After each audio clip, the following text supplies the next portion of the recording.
मुख्यमंत्री माझी लाडकी बहीण योजनेचा हप्ता कधी मिळणार याकडे राज्यातल्या महिलांचं लक्ष लागलेलं असताना हिवाळी अधिवेशनामध्ये मुख्यमंत्री देवेंद्र फडणवीस यांनी लाडकी बहीण योजनेची रक्कम बहिणींच्या खात्यामध्ये वर्ग केली जाईल असं म्हटलं होतं। त्यानुसार याच वर्षी लाडक्या बहिणींना डिसेंबर महिन्याचा हप्ता मिळणार आहे। हा हप्ता देण्याची प्रक्रिया सुरू झाली आहे आणि विधानसभा निवडणुकांच्या आदर्श आचारसंहितेमुळे थांबलेली प्रक्रिया आजपासून पुन्हा सुरू झाल्याची माहिती महिला आणि बालकल्याण मंत्री आदिती तटकरे यांनी दिली आहे। एक्सच्या माध्यमातून याविषयी त्यांनी माहिती दिली आहे। महिलांना आर्थिक आधार, महिलांना आर्थिकदृष्ट्या सक्षम बनवणारी योजना असल्याचं सांगत टप्प्याटप्प्यानं पात्र भगिनींना सन्मान निधी वितरित करायला सुरुवात केल्याचं त्यांनी म्हटलंय। तर या योजनेचे पैसे यायला आता सुरुवात झालेली आहे। लाडकी बहीण योजनेच्या दुसऱ्या टप्प्यातील हप्ता वितरण सुरू होत आहे आणि आदर्श आचारसंहितेमुळे थांबलेली ही प्रक्रिया आजपासून आता सुरू झाली आहे। आचारसंहितेमुळे ही प्रक्रिया थांबलेली होती। निवडणुकीपूर्वीच नोव्हेंबर पर्यंतचे हप्ते देण्याचा निर्णय सरकारने घेतलेला होता आणि त्यानुसार नोव्हेंबर पर्यंतचे हप्ते हे आचारसंहिता लागू होण्यापूर्वीच देण्यात आलेले होते आणि आता पुढची प्रक्रिया सुरू झालेली आहे। स्वतः मंत्री आदिती तटकरे सध्या आपल्यासोबत फोन लाईन वरून आहेत। आदितीजी, आपण एक्सपोज केलेलीच आहे, हप्ता वितरणाला सुरुवात झाल्याचं कळत आहे, कशी असणार आहे आता ही प्रक्रिया? याच्यामध्ये साधारणपणे सगळ्या लाभार्थ्यांपर्यंत हप्ता वितरण होण्यासाठी 3-4 दिवसाचा कालावधी लागत असतो। त्याची प्रक्रिया आपण आजपासून सुरुवात केलेली आहे आणि आज साधारणपणे आपण पहिल्या टप्प्याच्या लाभाची म्हणजे डिसेंबर महिन्याच्या हप्त्याची आपण सुरुवात करत असताना आज 67 लाख महिलांना आपण लाभ डीबीटी आपण सुरुवात केलेली आहे आणि त्याच्यामध्ये आपण 12 लाख असे आहेत ज्यांचं आधार सीडिंगमुळे आधी राहिलेलं होतं। म्हणजे आधार सीडिंग न झाल्यामुळे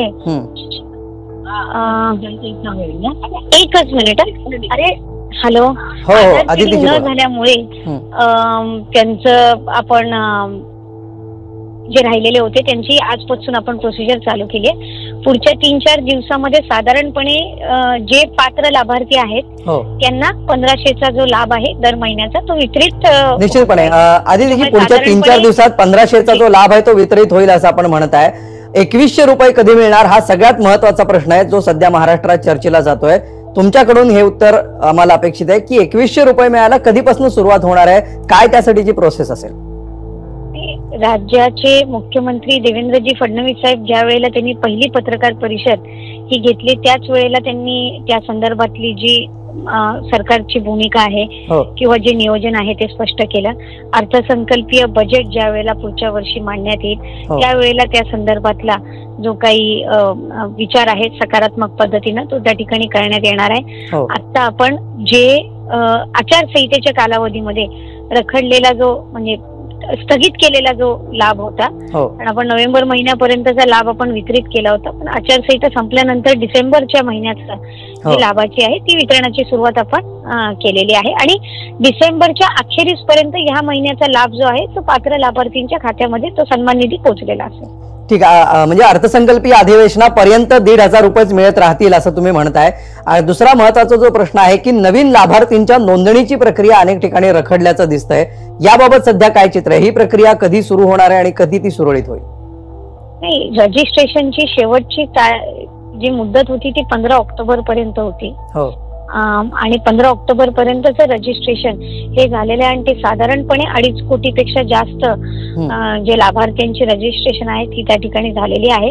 अद्यापपर्यंत आता पुन्हा रजिस्ट्रेशन कधी सुरुवात करण्याच्या संदर्भातलं काही निर्णय झालेला नाहीये। आता आम्ही साधारणपणे जे रजिस्टर्ड झालेले आहेत जे पात्र आहेत आणि त्यावर आपण त्यांच्यापर्यंत तो सन्मान निधी पोहोचवण्याची जी प्रक्रिया आहे ती आपण करत आहोत आणि जे पात्र होऊन अप्रूव्ह जे होऊन आधार सीडिंगमुळे जे राहिलेले लाभार्थी आहेत त्यांच्यावर आपण जास्ती हे करून त्यांनाही या योजनेचा लाभ कसा मिळेल याकडे आपण लक्ष केंद्रित केलेलं आहे। त्याच्यामुळे आता पुन्हा एकदा रजिस्ट्रेशन सुरू करण्यासंदर्भातला अद्याप तरी काही निर्णय झालेला नाहीये, पण साधारणपणे जे पात्र लाभार्थी आहेत राज्यातले त्यापैकी म्हणजे 90% पेक्षा अधिक जे रजिस्ट्रेशन आहे ते आम्हाला झालेलं असं एकंदरीत अनुभवायला मिळतं। ठीक, सध्या तरी निर्णय झालेला नाही असं आपण म्हणताय, मात्र हा होऊ शकतो का भविष्यात? असा काही सरकारचा विचार आहे का नवीन रजिस्ट्रेशन नव्या एंट्रीज घेण्याचा? नाही, त्या संदर्भातलं एक तर लाभार्थीची जी एकंदर जो एक अंदाजित जो आकडा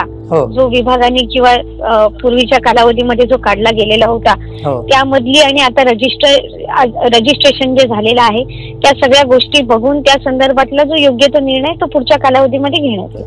शेवटचा प्रश्न आदितीजी, अनेक अपात्र लाभार्थी सध्या या योजनेचा लाभ घेतायत अशी सुद्धा चर्चा आहे. हे सगळे निकष पुन्हा तपासून पाहिले जाणार आहेत का? याच्याविषयी कशा प्रकारची स्क्रुटिनी प्रक्रिया सरकारकडून राबवली जाणार आहे?